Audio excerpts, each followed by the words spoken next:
Assalamualaikum warahmatullahi wabarakatuh.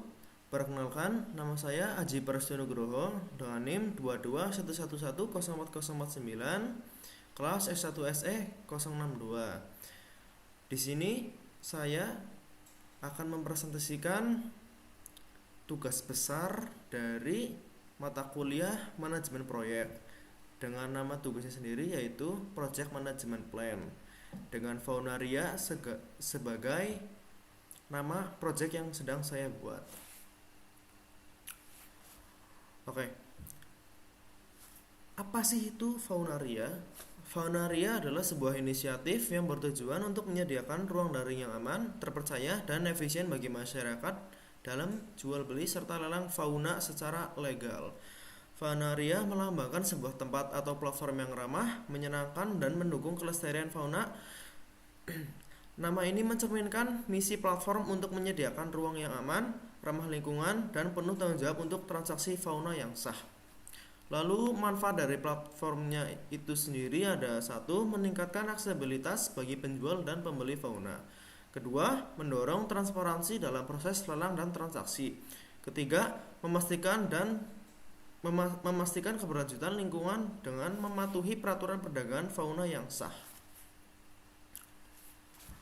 Oke, untuk ruang lingkupnya sendiri ada 4. Yang pertama ada pengembangan platform, yaitu ada perencanaan, desain, pengembangan, pengujian, dan peluncuran. Yang kedua ada fitur utama, yaitu ada katalog fauna lengkap dengan info legal. Terus ada lelang real time transparan, lalu sistem pembayaran yang aman.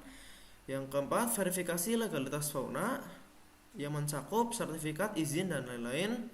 Lalu ada yang terakhir, fitur pelaporan untuk perlindungan fauna. Lalu untuk ruang lingkup yang ketiga ada dokumentasi dan pelatihan, yaitu dengan isi manual pengguna dan materi pelatihan untuk tim dukungan. Lalu untuk ruang lingkup yang terakhir ada pemasaran dengan aktivitas peluncuran platform itu sendiri.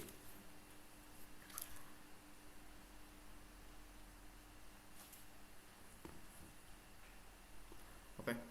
Lalu ada daftar aktivitas pentingnya sendiri, yaitu ada 7. Yang pertama ada inisiasi proyek, yang kedua ada perencanaan dan desain, yang ketiga ada pengembangan platform, yang keempat ada instalasi dan pengujian, yang kelima implementasi dan pelatihan, yang keenam ada pelaporan dan dokumentasi, lalu yang ketujuh ada pemeliharaan dan dukungan pasca implementasi. Oke. Lalu untuk jadwal dari proyeknya sendiri itu ada pengumpulan kebutuhan dan dokumen di bulan Agustus 2024. Lalu ada koordinasi awal proyek dari Agustus 2024 sampai September 2024. Lalu yang selanjutnya ada analisis kebutuhan sistem di bulan September 2024. Lalu dilanjut dengan desain platform lengkap yang dimulai dari bulan September hingga Oktober. Lalu selanjutnya ada pengembangan fitur utama platform dari bulan Oktober sampai November. Lalu ada implementasi fitur tambahan di bulan November. Lalu ada integrasi sistem selesai di bulan November. Lalu dilanjut testing platform selesai di bulan November sampai Desember. Lalu ada diskusi hasil pengujian di bulan Desember. Lalu ada sosialisasi dan pelatihan di bulan Desember. Lalu penyerahan dokumen proyek itu sendiri juga di bulan Desember. Terus peluncuran resmi platform itu di bulan Desember sampai Januari. Lalu untuk pemeliharaan awal dari platform itu sendiri akan dilaksanakan dari Januari hingga April. Oke. Lalu untuk rencana biaya manajemen untuk proyek saya sendiri itu ada anggaran sekitar 50 juta dengan total anggarannya 50 juta ya. Lalu untuk pembagiannya ada inisialisasi proyek 5 juta.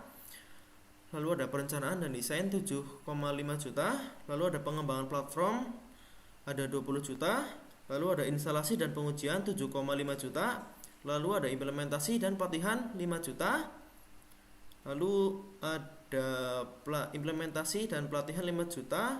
Lalu pelaporan dan dokumentasi 2,5 juta, dan yang terakhir ada pemeliharaan dan dukungan 2,5 juta.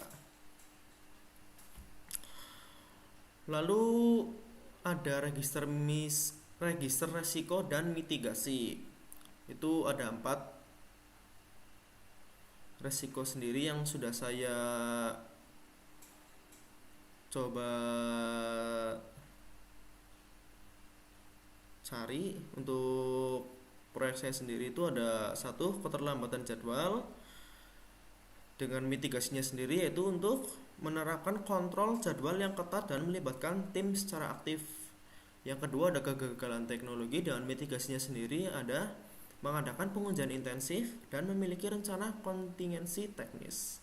Lalu yang ketiga ada ketidakpuasan pengguna. Dengan mitigasi resikonya sendiri yaitu melakukan sesi uji coba beta dan survei pengguna untuk perbaikan. Lalu untuk resiko yang terakhir ada pembengkakan biaya. Dengan mitigasi resikonya sendiri yaitu memonitor biaya proyek menggunakan indikator CPI dan melakukan tindakan korektif jika diperlukan.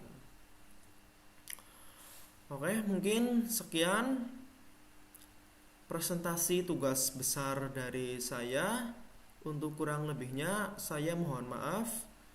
Wassalamualaikum warahmatullahi wabarakatuh.